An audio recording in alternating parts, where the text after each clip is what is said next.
It was the kind of case that stunned everyone because the conviction didn't make sense, not even to the people who voted for it. A college student found dead with no marks. No wounds, no injuries, no poison, no struggle, nothing. And yet a suspect was convicted. It was the sort of death that doctors couldn't explain, detectives couldn't piece together, and students couldn't forget. The victim was 19-year-old Liam Hart, a quiet biology student known for his good grades and his gentle personality. He wasn't a partier, he wasn't reckless, and he certainly wasn't someone who made enemies. But one chilly Thursday night, after making a strange phone call, Liam was found dead in his dorm room, lying peacefully as though he were asleep. Except he wasn't asleep. He was gone, and there wasn't a single mark on his body. Hours before his death, Liam acted like nothing was wrong.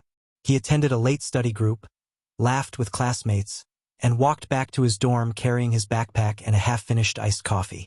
CCTV captured him entering the building at exactly 8:15 p.m. He looked tired but normal. Roommates said he went straight to his bed, sat down, and made a short phone call. 2 seconds long. Just 2 seconds. No one knew who he called. No name was saved. No number was assigned. Just an empty slot with a blank contact. And right after that call, everything changed. When security found him the next morning, his bed was neat, his room untouched, and his body showed no signs of distress. Eyes open, face calm, like someone paused him in time. The university froze. News spread like wildfire. Rumors flew: heart attack, allergic reaction, hidden illness. But the autopsy crushed every explanation. No heart failure. No toxins. No trauma. Nothing. The medical examiner wrote a 3-word conclusion that terrified everyone. No known cause. But the police needed an answer. Someone needed to blame. And the attention turned to only one person who had been close enough, present enough, and suspicious enough to stand trial: Liam's roommate, Evan. Evan and Liam shared a dorm room for almost 2 years. They weren't best friends, but they were close enough to trust each other with small secrets and late-night conversations. The night of Liam's death, Evan claimed he was out walking alone to clear his head. He said his depression had been getting worse. He said he didn't want to be in the room, but police didn't buy it. Why didn't he have an alibi? Why was he gone exactly when Liam died? Why did he look so nervous in his interview? For investigators, it was too coincidental, too convenient. And then something else pushed everything over the edge. A student witness came forward. A girl from the opposite dorm building told police she saw a tall shadow inside Liam's room at a time when Evan claimed to be outside. She even pointed out the window, Liam's window, and said she saw the figure move. That was enough for detectives. Enough to build a timeline. Enough to build pressure. Enough to turn suspicion into certainty. Evan was arrested, but the case only grew stranger. That mysterious phone call Liam made minutes before his death? The number pinged from the woods behind campus. Police searched the area but found nothing. No phone, no person, no trace. The CCTV footage didn't help either. The time-coded clip from behind the dorm showed a tall figure walking near the building at the exact moment Liam was making the call. And the figure carried something small in their hand. It was all circumstantial, but it was enough to terrify the jury.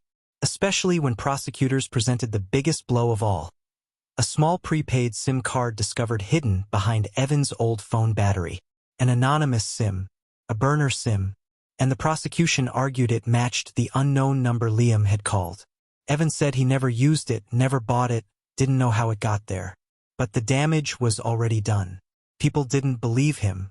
The jury found him guilty. The judge sentenced him. And the case closed. Except it didn't. Because something didn't add up. Something never added up. Months later, a retired janitor contacted police. He remembered something odd from the night Liam died. At around the same time as the mystery call, he passed Liam's hallway and saw that the keycard access panel showed green, meaning someone had entered the hallway using a valid keycard. But Evan wasn't there. Liam was already inside. So whose card was used? The university's security logs glitched that night and never recorded it.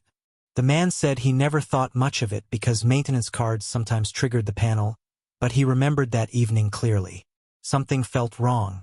At the same time, audio experts re-examined the 2-second phone call. What they found made the entire case collapse. The call didn't contain Liam's voice. It didn't contain anyone's voice.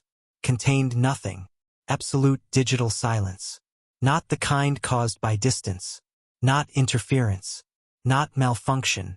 Instead, it was the kind of silence that happens only when the receiving device never picks up at all. Which meant Liam never spoke to anyone. Which meant the call never connected. Which meant the number wasn't a real phone. Which meant the prepaid SIM card in Evan's old phone didn't prove anything. And the tall shadow seen in Liam's room? New analysis showed the witness was looking at the wrong window. The angle of her building couldn't see Liam's room. It could only see the hallway. And the hallway was lit at that time. Which meant the shadow she saw wasn't in the room. It was someone walking past. Everything used to convict Evan was wrong. But the most chilling discovery came last. Security updated the CCTV footage and enhanced the clarity around the figure walking behind the dorm. When sharpened, the figure appeared taller, broader, older than Evan. The object in the figure's hand now looked like a keycard.